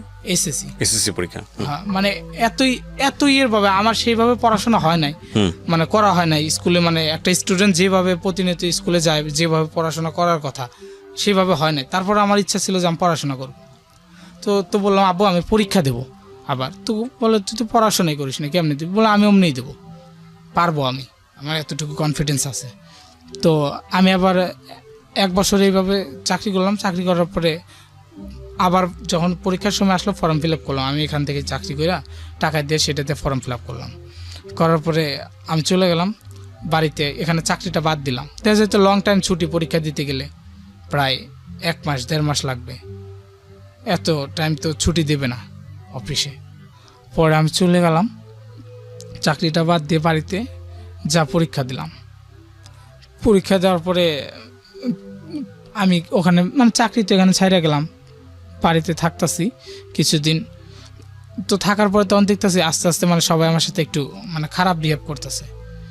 বাবা দেখতো যখন চাকরি করতাম তখন কিছু টাকা পয়সা দিতে পারতাম, তাদের একটু হেল্প হইতো। আমি চাকরিটা ছেড়ে বাড়িতে চলে আসছি, তাদের সমস্যা হইতেছে, তারা মানে আমাকে আর সেইভাবে নিতে পারতো না। পরে আমি তো ওইভাবে থাকতাম। আমি আসলে চাকরিতে আসতাম, কিন্তু আমার ইনজুরির কারণে আমি তাদের বলি না, যে তাদের বলে কি লাভ, এখন তাদের তো আর সেই সামর্থ্য নাই যে সে কিছু টাকা দেবে বা দিয়ে চিকিৎসা করাবে আমাকে। তো আমি এইভাবে করার পরে বাবা আমাকে বলে যে তুই যা, চলে যা, কোথায় যাবেন? ঢাকায় যা, কাজকর্ম কর, টাকা পয়সা দিয়ে এইভাবে তো চলতেছে না, কিস্তি মিস্তি চালান লাগে, তুই যা। তো আমি আসতেছি না, কারণ আমার একটু সমস্যা শারীরিকভাবে, তার জন্য আমি আসতে চাইতেছি না, তাল বাহানা করে আর কি থাকতেছি কিছুদিন। তো এই পর্যায়ে একদিন বাবা আমাকে মানে কাপড় চোপড় ঘর থেকে বের করে দেয়। আচ্ছা। দিয়ে বলে যে এইভাবে ঘুরে গেড়ে খাইতেছস, কোনো কাজকর্ম। এটা কি বের করে দেয়, বাবা না মা? বাবা। ওকে। বলতেছে যে তখন আপনার সৎমাটা কোথায়? সৎমা তো সেই যে চলে গেছে, আর কোনো খোঁজ খবর নেই না। আচ্ছা, তারপর? সেই যে গেল, আর কোনো খোঁজ নেই। কাপড় চোপড় বের করে তারপরে কাপড় চোপড় বের করে দিল, দিয়ে মানে রাস্তায় একদম রাস্তায় ফেলাই দিল যে তুই চলে যা, তুই আর বাড়িতে উঠবি না। এই যে এত বড় একটা ছেলে বাড়িতে মানে বাবা মার ঘাড়ের উপর বসে বসে খাইতেছস, এটা কয়দিন খাবি এমনি, তুই চলে যা, কোথায় যাবি জানি না, চলে যা। তো আমি তো তখন আর কোথাও ঠিক করা নেই, আমি যাবো কোথায়। তো তখন আমি একটু রাগের মাথায় আব্বুর সাথে অনেক খারাপ ব্যবহার করেছি। হ্যাঁ, তুমি এতদিন মানে লাপাত্তা ছিলা বা আমাদের খোঁজ খবর নেও না, কেমনি কি মানে সব স্টোরি। আমি বাবার সাথে একটু মানে ক্ষিপ্ত হয়ে যাই। জি। ক্ষিপ্ত হয়ে যাওয়ার কারণে মানে বাবা অনেকটা রাগ হয়। পাড়ার প্রতিবেশী যারা ছিল আমার রাগ দিয়ে বলতেছে, আসলে সে তো তোর বাবা, সে যতই যাই করুক, তুই তার সাথে এই ধরনের ব্যবহার কেন করিস? এটা তো ঠিক না, এটা তো কখনোই ঠিক না, তুই এই ব্যবহার কেন করিস? এটা এটা এটা করলি কেন? তো আমি আর কিছু বলি না। না বলার পর আমার মা আইসা মানে আমার কাপড় চোপড়গুলো বাড়িতে নিয়ে যায়। যে আমার বাবা যখন চলে গেল রাগ দেখায়, তখন মা বাড়িতে নিয়ে যায়, কিন্তু আমি আর বাড়িতে যাচ্ছি না। পরে আবার যখন বাবা ব্যাক করে দেয় আমার কাপড় চোপড় বাড়িতে, পরে আমার মাকে তো সেই মারধর শুরু করে দিয়েছে, তুই নিয়ে আসছিস কেন? তো তারপরে আর কি আমি বের করে দেওয়া হলো। আপনাকে বের করে দেওয়া হলো? হ্যাঁ, আমাকে ওইভাবে বের করে দেওয়া হলো। পরে আমি আবার ঢাকায় আসলাম। আচ্ছা। ঢাকায় যেখানে কত সালের ঘটনা এটা? এটা হচ্ছে আজ আপনার থেকে কত বছর আগে বের করে দেওয়া হয় বাড়ি থেকে? 2 বছর। 2 বছর আগে, হ্যাঁ। তো এইভাবে আবার বের করে দেওয়া হলো। তখন মা কোথায়? মা ওখানে। আপনার ছোট ভাইটার বয়স কত তখন? আমার ছোট ভাইটার বয়স হয়তো 7-8 হবে এমন, কিন্তু আমার ছোট ভাইকে নিয়ে খুব ওকে পড়াশোনা করছিল নাকি তখন? মাদ্রাসায় ছিল। তখন মাদ্রাসায় ছিল, হ্যাঁ। ওকে মাদ্রাসায় দেওয়া হলো। ঠিক আছে, তো আপনি বের হয়ে আসলেন বাড়ি থেকে, তারপর? বাড়ি থেকে বের হয়ে আসলাম। আমি এখন কোথায় যাব? বাড়িতে তো আর যাইতে পারতেছি না। বাড়িতে দেখা যেত আমি যদি যাই, আমাকে যদি কিছু না বলে আমার মার প্রতি মানে করবে আমার বাবা। পরে আমি এক জায়গায় থাকি, এক ফ্রেন্ডের বাসায় থাকি রাত্রে থাকার পরে পরের দিন সকালে আবার ঢাকায় আসি। ঢাকায় আসার পরে আমি আর কাজ পাইতেছি না কোথাও, কি করব? আমার টেনশন যে আসলে যে আমার বাবা আমার সাথে এই ব্যবহার করে বাইর করে দিল, আর তারপরে এখন বাড়িতে আসলাম, ঢাকায় আসলাম, কোনো কাজ কাম পাইতেছি না, কি করব? 2 দিন এক ফ্রেন্ডের বাসায় থাকলাম, সেও মেসে থাকে। 1 দিন 2 দিন হয়তো রাখলো, 3 দিনের দিন হয়তো 2 কথা বলবেই। তো আমি আবার সেখান থেকে চলে আর এক জায়গায় গেলাম। জি। সেটা হচ্ছে সাভারে যাওয়ার পরে কাজ খুঁজতেছি। আমার হচ্ছে কাজ, আমি কাজ কোথায় পাবো? সে যে কোনো কাজ হোক আমি কাজ করবো, এখন কাজ দরকার আমার, তা নাহলে চলতেছে না, কোনো কাজ পাইতেছে না। পরে এক সময় একটা গার্মেন্টসে চাকরি পাই আবার। তো সেই জায়গায় বেতন ধরা হয় খুব কম, মানে 5300 টাকাতে হেল্পারের বেতন, তার চেয়েও কম ধরে। আমি বললাম যাই দেন আমাকে, মানে আমার খাওয়া পড়া চললে হয়েছে, আমাকে চাকরিটা করতে হবে। পরে চাকরিটা নিলাম, নেওয়ার পরে ওই জায়গায়। কিসের চাকরি ছিল এটা? ওটা গার্মেন্টসের চাকরি ছিল। আচ্ছা, গার্মেন্টসের চাকরি। কোথায় ছিল চাকরিটা? এটা সাভারে ছিল, হ্যাঁ। বলেন তারপর। সাভারে চাকরিটা নিলাম, নেওয়ার পরে প্রায় ওখানে কাজ করতেছি, স্বল্প যাই টাকা পাই। ওখান থেকে দেখলাম যে আসলে বাড়িতে কিছু দিতে হবে। পরে আমি বাড়িতে টাকা পাঠাচ্ছি, পরে কিছু টাকা পাঠাচ্ছি, দেখা যায় যখন টাকা পাঠায় তখন আবার মানে সে আগের মতো আমার সাথে ভালো ব্যবহার করতেছে আর কি। তারা টাকা পাঠাইতে পারতাছি যখন, দেখা যায় আমি টাকা পাঠাইতাম খুব কষ্ট করেই, বেতন ছিল কম, মানে ওভার টাইম দেখা যেত, ওভার ডিউটি মানে যে বেতন দিত তাতে পোষাইতো না, ওভার ডিউটি করতে হইতো, ওভার ডিউটি থাকতো না, রাখতে চাইতো না। আমি দেখা যেত হাতে পায়ে ধরে জোর করে থাকতাম, যাতে আপনার একটু হলেও বেতন বাড়ে। বেতন আমার একটু টাকাটা বেশি আসে, তার জন্য আমি জোর করে থাকতাম। তো বলতো যে আরে লাগবে না, তোর কিসের জন্য রাখবো? বললাম ভাই দেখেন আমার সমস্যা, আমাকে একটু রেখে দেন না, 2 ঘন্টা থাকেন, যে কোনো কাজ করান করব। তো এইভাবে থাকতাম, থেকে কাজ করতাম। তো ওখানে কিছুদিন যার সাথে ছিলাম না, সেই ছেলেটা একদিন হুট করে, ব্যাচেলার থাকতাম ওর সাথে, তো হুট করে একদিন ওই ছেলেটা পাশের গ্রামে বাসায় একদিন চুরি হওয়ার পরে মানে ব্যাচেলারদের উপর সেই দোষটা চাপাই দেয়।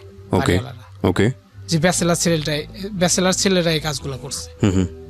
পরে আইসা তো ওই জায়গায় মানে ফ্যামিলির ভিতর ব্যাচেলার থাকতাম আমরা মাত্র 3 জন লোক, পুরোটাই ছিল ফ্যামিলি।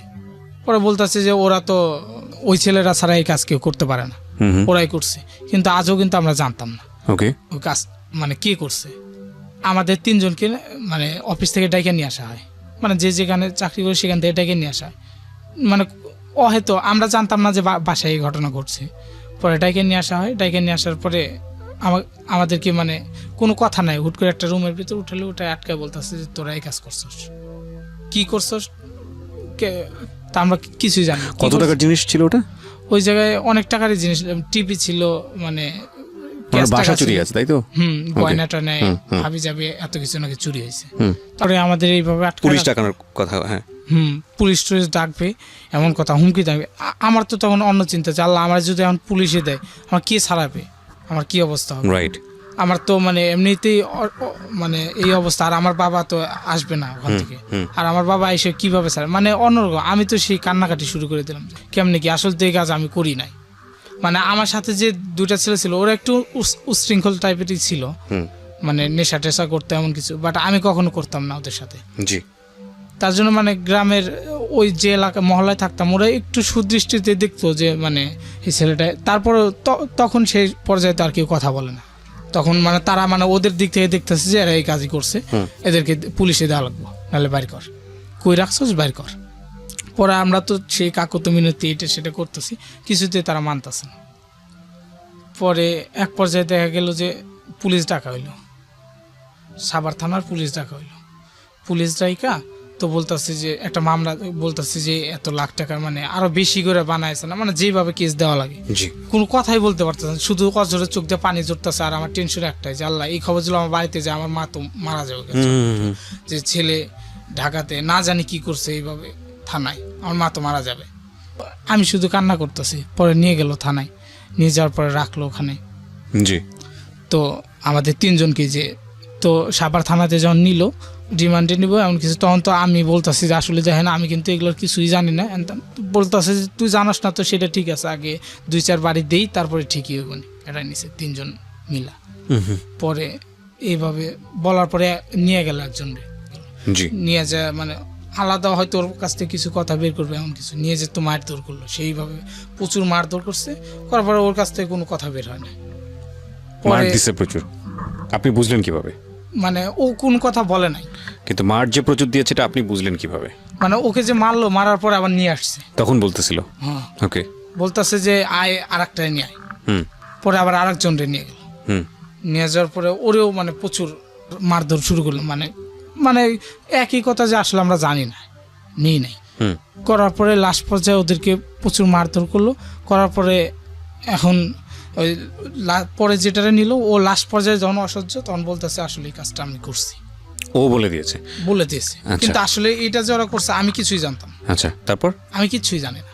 পরে তখন তো আমাদের তিনজনকে জেলে রাখলো, রাখার পরে ওদের ফোন দেওয়া হইলো, মানে যারা কেসটা করছে, যে আসলে এই কাজটা ওরাই করছে। পরে ওরা আসলো, আসার পরে বলতেছে কই রাখছস, কি করছস, বাইর কর সব কিছু। তখন আমি বলতেছি যে মানে যে ওসি ছিল ওনাকে বলতাম স্যার আসলে দেখেন আমি তো কিছুই জানি না, কিচ্ছুই জানি না, আমি শুধু ওদের সাথে থাকতাম এতটুকু, ওরা কোথায় চলতো কি করতো না করতো আমি কিচ্ছুই জানি না, শুধু আমি ওদের সাথে থাকি। তো ভাই আমার একটু ছাইড়া দেয় না, আমি কিছু জানি না। তো বলতেছে এইভাবে, মানে পুলিশটা ওই স্যারটা অনেক ভালো ছিল, বলে যে আসলে সব কিছু যাচাই বাছাই হোক তারপরে দেখা যাক তোমার দোষ আছে কি না আছে, কিন্তু এইভাবে ছাড়া যাবে না কখনো, কিছুই না। আসলে আমি তোমার দিকে আমি দেখি এভিডেন্স পাই কিনা, সেভাবে দোষ না পেলে তোমাকে আমরা অবশ্যই ছেড়ে দেবো, তোমার বিরুদ্ধে আমরা কোনো নেব না। পরে ওরা আসলো, আসার পরে আমাদের তিনজনকে আবার জিজ্ঞাসাবাদ করা হইলো যে কই রাখছস কেমনি কি। পরে ওদেরকে আমি বললাম যে আসলে দেখ তোরা সত্যি কথা বলবি ভাই, এই কাজটা তো তোরা করছস, তোরা বল আমি তোদের সাথে ছিলাম কিনা, একটা সত্যি কথা বলবি, কারণ তোর একটা মিথ্যাতার কারণে তোরা দুইজন তো দোষ করছস, এটা করছস, তোদের কারণে আমার সহ হবে, এটা কি তোরা চাস আমি কিছু না করে আমি তোদের সাজার বাগি হই এমন কিছু। মানে এটা যখন জেলে রাখলো আমি ওদের সাথে মিট করতাম, বলার পরে কয় আচ্ছা ঠিক আছে। তারপরে যখন ওসি আসলো আবার আমাদের কাছে মানে তথ্য নেওয়ার জন্য যে আসলে কই রাখছে কি করছে। পরে তখন ও বলতেছে স্যার আসলে জিনিসগুলো আমরাই রাখছি, কই রাখছি বের করে দেবো, কিন্তু ওই ছেলেটার কোনো দোষ নেই। পরে ওদেরকে তো থানায় রাখলো, রাখার পরে এখন আমাকে ছেড়ে দেবো, বলতেছে তোমার গার্জেন ডাকো। আমি বললাম স্যার আমার তো কোনো দোষ নাই, আমি তো করি না, এটা তো ওরা নিজেই বললো। তো আসলে আমি গার্জেন ডাকবো, বলে যে না আসলে তোমাকে এইভাবে ছাড়া যাবে না, যেহেতু থানায় আনছি 2 দিন রাখছি, কাউকে বুঝিয়ে দিতে হবে, তোমার ফ্যামিলির কাউকে মানে কারো হাতে এটা দিতে হবে, তুমি তাদের ডাকো। তা আমি বললাম যে আমার মাকে তো এটা জানান যাবে না, জানালে তো সে একবারে ছটফট করবো, আসতেই পারবো না। তো আমার বাবাকে তো এটা কেমনে জানাম। আমি বললাম স্যার দেখেন কোনো উপায়ে আমার ফ্যামিলিতে এটা না জানে আমাকে ছেড়ে দেওয়া যায় কিনা। পরে অনেক পর্যায়ে বলার পরে কয় আচ্ছা থাকো আমি দেখি। পরে যদি ফ্যামিলি থাকতাম হয়তো বলে তুমি ফ্যামিলিতে খবর দাও, তোমাকে এখনই ছেড়ে দেবো। তো 2 দিন রাখলো, রাখার পরে আরও 2 দিন রাখলো, মানে আমি দোষী সাব্যস্ত না হওয়ার পরেও 2 দিন রাখলো, মানে ওই ফ্যামিলিতে ফোন দিলাম না তার জন্য রাখলো। রাখার পরে একদিন বলতেছে যে ঠিক আছে মানে সে করে বলতেছে তুমি ডকুমেন্টস লিখিত দিয়ে চলে যাইতে পারো, আচ্ছা, এটা লিখিত করে লিখিত আকারে। আসার পরে আমার চাকরির তত্ত্ব চলে গেল, চাকরিতে আর নিতে চায় না। সামাজিক যে বদনামটা হয় সেটাই। হ্যাঁ, তা আমি তো ওই এলাকায় নতুন, ওদের ভরসা করে ওই জায়গায় গেছিলাম, আমি তো কিছু চিনি না পটকার। চাকরিটা দেখা যেত আপনার 17 বা 18 দিন চাকরি করছে, সেই বেতনটাও আর দেবে না। আমার কাছে টাকা পয়সাও নাই, বাসায় তো যেতেই পারবো না, ওই বাসায় আমি এখন কোথায় থাকবো, কি করব। পরে আসলাম, সেখান থেকে চলে আসলাম সাভার আপনার ওভারব্রিজের নিচে, ওখানে সারা রাত কাটাই দিলাম। এখন কোথায় যাব, ওভারব্রিজের নিচে ঘুমাইয়া সারা রাত ওখানে থাকলাম। থাকার পরে সকালবেলা উঠলাম, ওইটা আবার দান্দা যে কোনো এক জায়গায় জাগে কাজ চেক করি, তারপরে থাকার ব্যবস্থা করা যাবে। আবার কাজ খুঁজি, কাজও পাই না, আবার কি করবো, আবার সেই দিন আসে আবার সেই ওভারব্রিজের নিচে ঘুমাই, ওখানেই থাকি। মানে জীবনের প্রথম রাস্তাতে ঘুমানো, লাইফে প্রথম। ওকে। পরে থাকার পরে পরের দিন ওখানে এলাকায় তো 2 দিন ঘোরাফেরা করলাম। মানে ওই এলাকার যে যারা মানে বড় ভাইরা ছিল, ওরা বলতেছে যে তোমাকে তো দেখে মনে হয় না যে তুমি রাস্তার ছেলে বা রাস্তায় এইভাবে থাকো, তোমার সমস্যা কি? তো আমি বললাম যে এমনি এমনি ঘটনা, তো আমি তার জন্য এখানে আছি। তো বললাম যে ভাই আমার টাকার সমস্যা, আমার টাকা লাগবে প্রচুর, তার জন্য কাজ করতে হবে, যে কোনো কাজ দেবেন, যে কাজ হোক কাজ করব। তো ওরা বলতেছে যে কোনো কাজ দিলে কাজ করতে পারবা? তো আমি বললাম যে হ্যাঁ পারবো, যে কাজই হোক, কিন্তু আমার টাকার দরকার, আমাকে টাকা দিতে হবে, কাজ করবো যে কাজই হোক। ওরা বলতেছে আচ্ছা ঠিক আছে আসো। পরে আমাকে নিয়ে গেল ওদের সাথে, নিয়ে যাওয়ার পরে আমার সেই প্রচুর আদর আপ্যায়ন করতেছে, মানে অন্যরকম একটা। আমি বললাম কি ব্যাপার, কাজ দিবে তাতে এত আপ্যায়ন করার কি আছে? আপ্যায়ন করে কেমনে? আমি বললাম যে কাজ কি সেটা বলেন। কাজ পরে বলবো, আসো যাই। আদর আপ্যায়ন করতেছে সেইভাবে। কাজ কাজ কাজ কি সেটা আর বলতেছেন। পরে বলতেছে তুমি অনেক ক্লান্ত পরিশ্রম করছো, রেস্ট নাও, তো একদিন থাকো, এখানে থাকো, যখন যেটা লাগবে চাইবা দিব, কোনো সমস্যা নাই। আমি বললাম যে এটা কেমনি, কাজের কথা বলে না, এইভাবে রাজকীয় একটা করতেছে, আমাকে সম্মান করবানছে, কারণ কি বুঝলাম না। পরে একদিন রাত্রে আসলো, 3 ভাই আসলো, মানে 3টা বড় ভাই আসলো। ওরা এসে বলতেছে যে তোমাকে যে কাজ দেবো সে কাজ করবা? বললাম যে করবো, আসলে মানে কাজটা কি সেটা বলেন, সেটা না বললে বলতেছেন আর করবা কি করবা না, আগে কাজটা বলেন তারপর। আমি বললাম ঠিক আছে কি কাজ বলেন, করব। পরে বলতেছে যে তোমাকে যদি বলি যে কাউকে খুন করো এমন কিছু পারবা তুমি? আমি তখন মানে কথাটা শুনে হুট করে থমকে দাঁড়াচ্ছি, কি বলে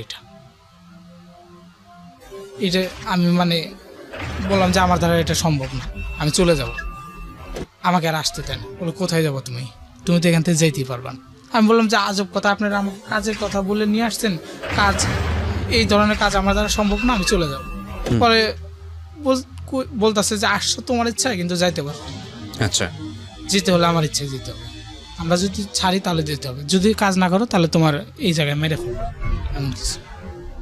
তো আমি বললাম যে আসলে এই কাজ আমার দ্বারা সম্ভব না।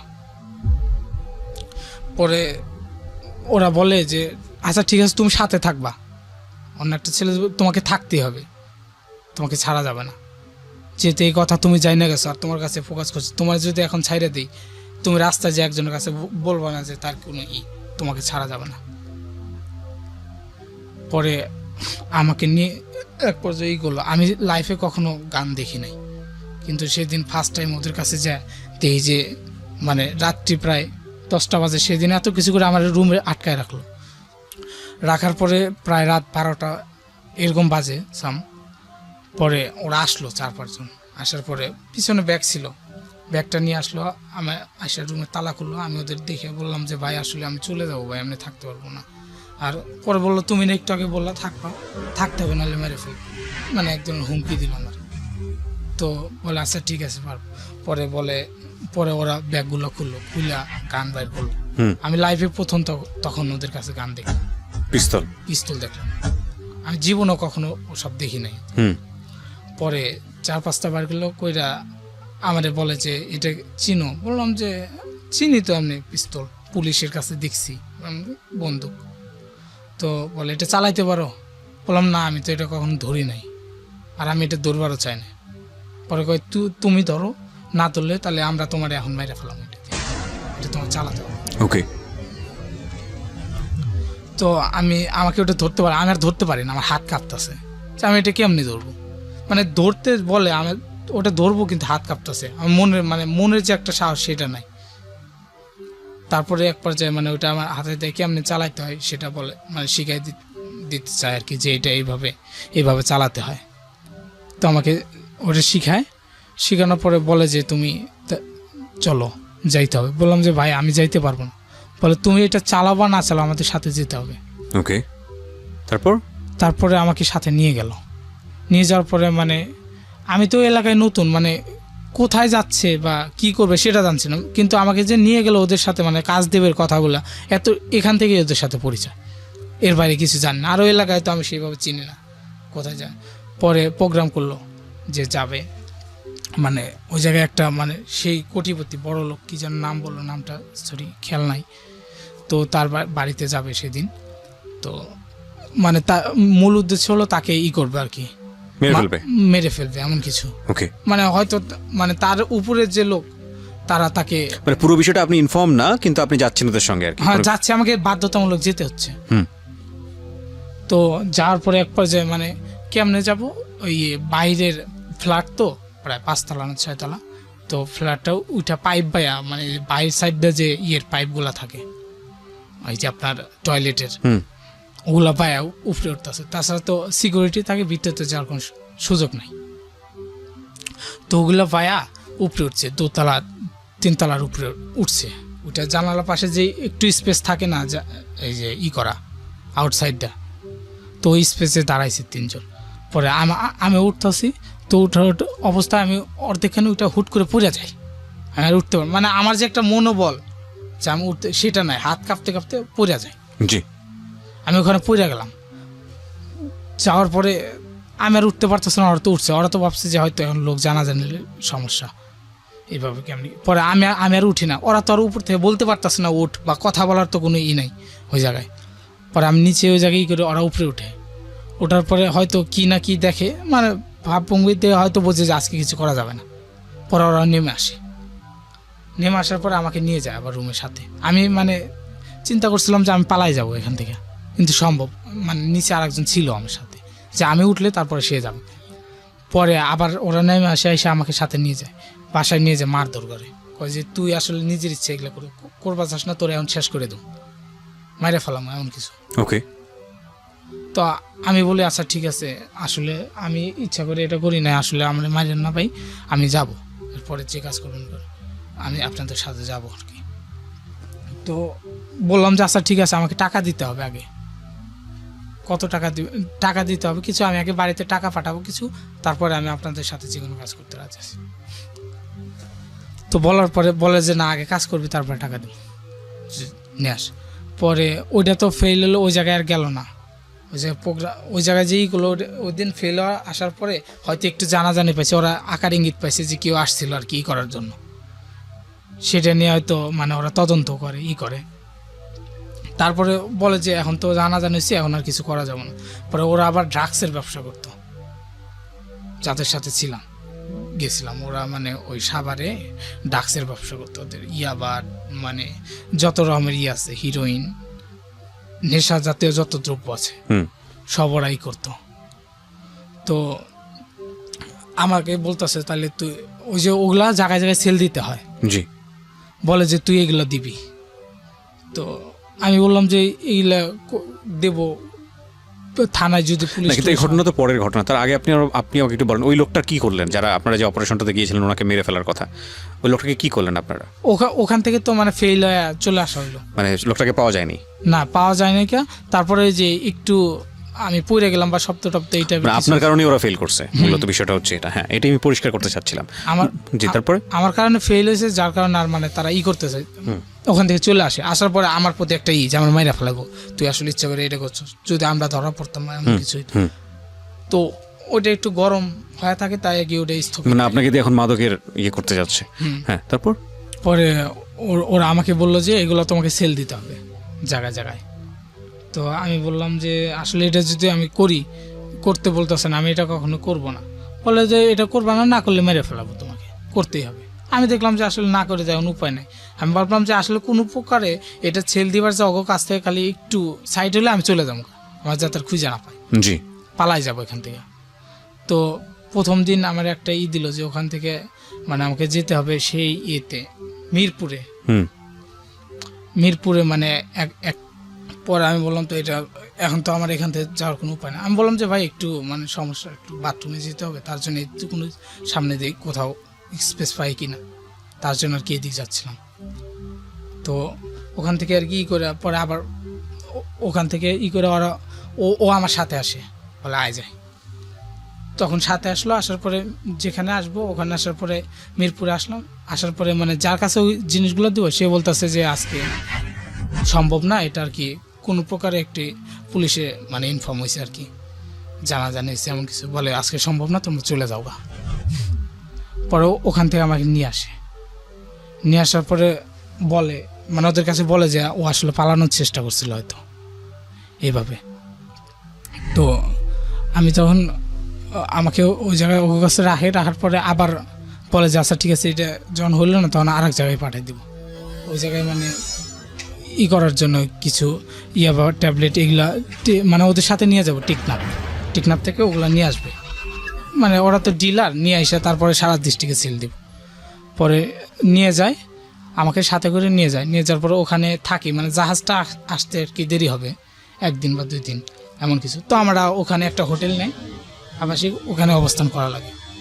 তো তারপরে যখন আমরা হোটেলে অবস্থান করি, যে কোনো উপায়ে মানে পুলিশে খবরটা জানার পর আমরা গেছিলাম মোট 7 জন থেকে আমি তখন করি কি মানে আমি কিসের জন্য যেন মানে একটু বাইরে ছিলাম, তখনই দেখি মানে র্যাব হোটেলটা ঘিরে ফেলছে। পুরো হোটেলটা যখন ঘিরে ফেলছে তখন আমি তো মানে একটু ফাঁকে মানে হোটেলটা ছেড়ে একটু ফাঁকে আসছি, যে কোনো কারণে হয়তো মানে আল্লাহ আমাকে এই চলে বাঁচাবে এমন কিছু।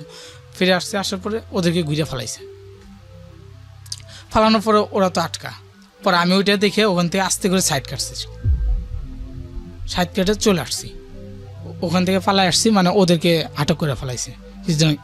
মানে আপনি অল্পের জন্য বেঁচে গেছেন? হ্যাঁ, ওদেরকে আটক করে ফেলাইছে। পরে আমি ওখান থেকে চলে আসছি, আসার পরে এক ঠেলায় ওখান থেকে চলে এসে আবার এই যে এখন যে জায়গায় জব করতেছে এই জায়গায় আসি। আসার পরে মানে ওখান থেকে এসে আবার এই জায়গায় চাকরি নিই।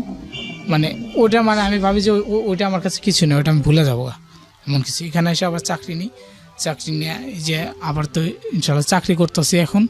আর আমার এখন মূলই হচ্ছে যে আমার ফ্যামিলিটাকে দেখা যাবে। আমি যে কোনো যেখানেই মানে যেটাই করতে আমি ফ্যামিলিটাকে মূল প্রাধান্য দিয়েছি, যে আমার যদি এখন কিছু হয়ে যায় মানে আমার ফ্যামিলিটা তো আমার উপরেই করতেছে, কাজে আমার ফ্যামিলিটাকে টিকে রাখতে হবে আমাকে। আর তার জন্য মানে আমি এখন সবসময় করে যাইতেছি যে আমার ফ্যামিলিটাকে আমার দেখতে হবে। আমার স্বপ্ন এখন আমার ফ্যামিলি নিয়ে, আমি আমার নিজেকে নিয়ে মানে কিছুই করি না। আমার যে আমার বাবা এখন মানে কোনো কাজ করতে পারে না, তো আমি চাই যে আমি একটা ছেলে যে এতদিন তো চাকরি বাকরি করি, আমার বাবাকে যে কিছু করে দেওয়া সেরকম পারি না, আমার মার জন্য একটা কাপড় কেনার মতো সেরকম কোনো সামর্থ্য আমার হয় নাকি আজ অব্দি। কারণ মাসে সে এই যে হাড় ভাঙা পরিশ্রম করে পাই কত 7,000 8,000, সেটা কিসের কাজ করেন আপনি? আমি গার্মেন্টসে চাকরি করি। গার্মেন্টসে কি কাজ করতে হয় আপনাকে? গার্মেন্টসে মানে ওয়ার্কার, আমি একজন সাধারণ ওয়ার্কার। জি। আচ্ছা, তো কতক্ষণ পরিশ্রম করতে হয়? দেখা যায় যে সকাল 8টায় গেলাম, 8টার পরে রাত 8টা 10টা এরকম কাজ করতে হয়। আচ্ছা, প্রতিদিন। আচ্ছা, 8টা 10টা কাজ করতে হয়, যার পরে মানে তার স্বল্প টাকা, এটাতে কিছু হয় না। তো আমার এই যে আমি যদি মানে কিছু টাকা আমার বাবাকে দিতে পারতাম পুঁজি হিসেবে, যে বাবা এটা দেখুন একটা ব্যবসা করলে আমি আবার নতুন করে আমার পড়াশোনাটা চালাইতে পারতাম এমন কিছু। তো এইটা হচ্ছে আমার ছিল না। কিন্তু আপনি আমাকে একটু বলেন, আপনার সামনে তো সম্ভাবনা ছিল। আমাদের একটা অনুষ্ঠান আছে, অনুষ্ঠানের নাম হচ্ছে সিক্রেটস, শুনেছেন কখনো? জি। রবিবারের দিন যায়, সেখানে আমরা দেখি যে একজন মানুষ অপরাধী হওয়ার জন্য একটা শক্তিশালী ব্যাকগ্রাউন্ড তার লাগে। আপনার গল্পে আমরা শেষের দিকে এসে ভাবছিলাম যে আপনার যেহেতু অর্থকষ্ট জন্মের পর থেকে, আপনি একদম বুদ্ধি হওয়ার পর থেকে ক্লাস 2 পর থেকে পড়াশোনা হয়নি, হয়েছে না ওই তারপরে এইভাবে মাঝে মাঝে বাদ গেছে, আবার শুরু করছে, আবার বাদ আবার শুরু, এইভাবে এখন আলহামদুলিল্লাহ এসএসসি পাস করেছেন, রাইট, ইন্টার পাস করলেন।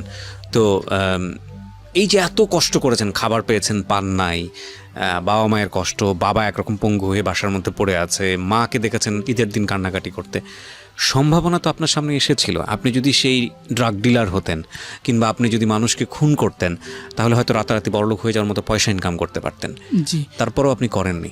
করি না, কারণ কি স্যার, এত দুঃখ কষ্ট ছিল। আমার মা, বলতাম তো ফার্স্টে বলছি, আমার মা একটু ধার্মিক টাইপের ছিল। জি, ধার্মিক আমাকে প্রথম থেকে সেইভাবে বলতেছে, বাবা দেখ, আসলে সৎ পথে থাকলে এই যে আমরা না খেয়ে আছি, তারপরে আল্লাহ আমাদের প্রতি সন্তুষ্ট আছে। মানে মানে যে ধার্মিক যে জ্ঞানগুলা একটাই, সেইগুলো আমার ভিতর মানে সেইভাবে দিত। আমি আসলে দেখতাম যে ঠিক বলছে, যে আমি এখন এইভাবে হয়তো কামাই করলাম, প্রচুর টাকা কামাই করলাম, এক সময় তো চোরের 10 দিন কারস্থের একদিন আমি ধরা পড়ে গেলাম, এমন কিছু। তখন মানে টাকা পয়সা, ভোগ বিলাসিকতা সবই তো আমার শেষ, কিছুই তো থাকবে না, যেতে হবে। মানে এইভাবে মানে এই চিন্তাটা করে আমি কখনো ওইদিকে যাই নাই, যে হয়তো আমি এখন পুলিশে ধরা পড়লাম, পড়ার পরে আমার কোনো যাবেন নাই, কারণ আমার কেউ নাই যে এমন যে আমাকে 10 লাখ টাকা দিয়ে ছাড়াই নিয়ে যাবে। মানে তারা আমাকে মাধ্যম হিসেবে ইউজ করে। আমি যখন বিপদে বললাম, তখন আর তারা হয়তো মানে করবে না, তখন আমার কি হবে? আর আমি যদি কিছু হয়ে যায়, আমার ফ্যামিলিটা কে দেখবে? কারণ আমার ফ্যামিলির মানে একমাত্র মাধ্যম এখন আমি। গল্পটার লেসনটা হচ্ছে শেষের দিকে এসে। একটা হচ্ছে আপনি কমনলি বুঝেই গেছেন, আমরা যেটা বলি যে অভাবে স্বভাব নষ্ট, একটা কথা আছে, কিন্তু সেটা